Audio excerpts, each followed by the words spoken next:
Bonjour à tous et bienvenue dans ce nouvel épisode. Les Russes doivent rester dans leur monde jusqu'à ce qu'ils changent de philosophie.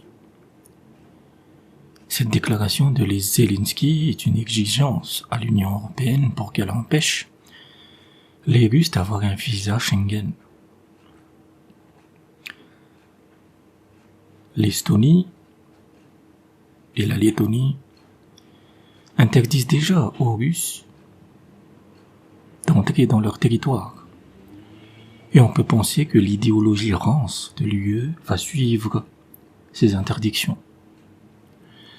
En Estonie et en Lettonie, il y a 720 000 Russes qui y vivent, et cela implique une rupture des relations familiales, mais aussi professionnelles.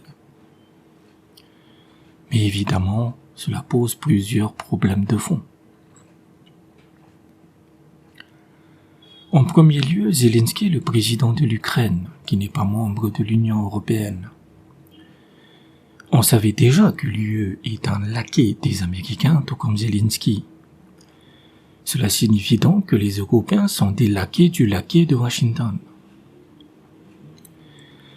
On connaissait la tendance à la soumission des européistes vis-à-vis des atlantistes, mais là, on monte au 7e ciel de la débilité pure.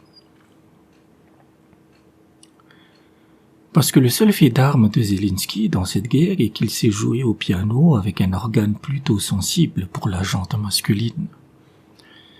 Et bien que cela reste un exploit, on peut se demander sur la légitimité d'un tel personnage à dicter sa loi à l'Union européenne. On a aussi le fait qu'il a détourné près des milliards de dollars depuis sa présidence en étant l'homme le plus cité des Pandora Papers. L'UE compte plus de 5,5 millions de Russes et de nombreux d'entre eux n'ont pas pu voir leur famille en Russie à cause des restrictions liées au Covid depuis plus de 3 ans. Et cette nouvelle interdiction va juste créer de nouveaux drames humains. De plus, ce sera un désastre économique car les entreprises perdront leurs employés russes alors que l'Europe est déjà en récession. Il y a toujours eu une perméabilité entre la Russie et l'Europe depuis des siècles, et donc, c'est une créature des Américains qui veut imposer un mur de fer idéologique. Le symbole de la Russie est l'aigle à 2 têtes, l'une tournée à l'est et l'autre vers l'ouest. Si l'Union européenne sanctionne les citoyens russes ordinaires, alors le divorce sera irrémédiable. Les sanctions contre la Russie ont déjà des impacts conséquents sur la perception des Russes envers les Occidentaux. En fait, il n'est pas rare pour un Occidental en Russie de se voir traité de nom d'oiseau quand on apprend sa nationalité. Mais le fait est que cette guerre prendra fin, un jour ou l'autre, et Zelensky disparaîtra comme des milliers d'autres avant lui dans le cimetière des médiocres oubliés. Mais le divorce entre Européens et Russes sera définitif, et les Russes s'en sortiront.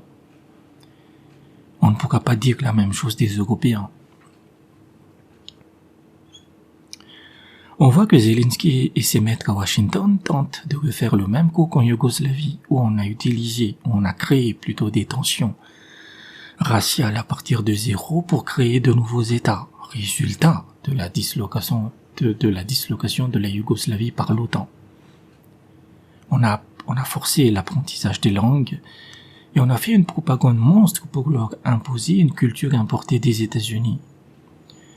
Et aujourd'hui, quasiment 30 ans après le bombardement de Sarajevo, ces nouveaux États se vouent une haine mutuelle en créant une poudrière perpétuelle dans les Balkans.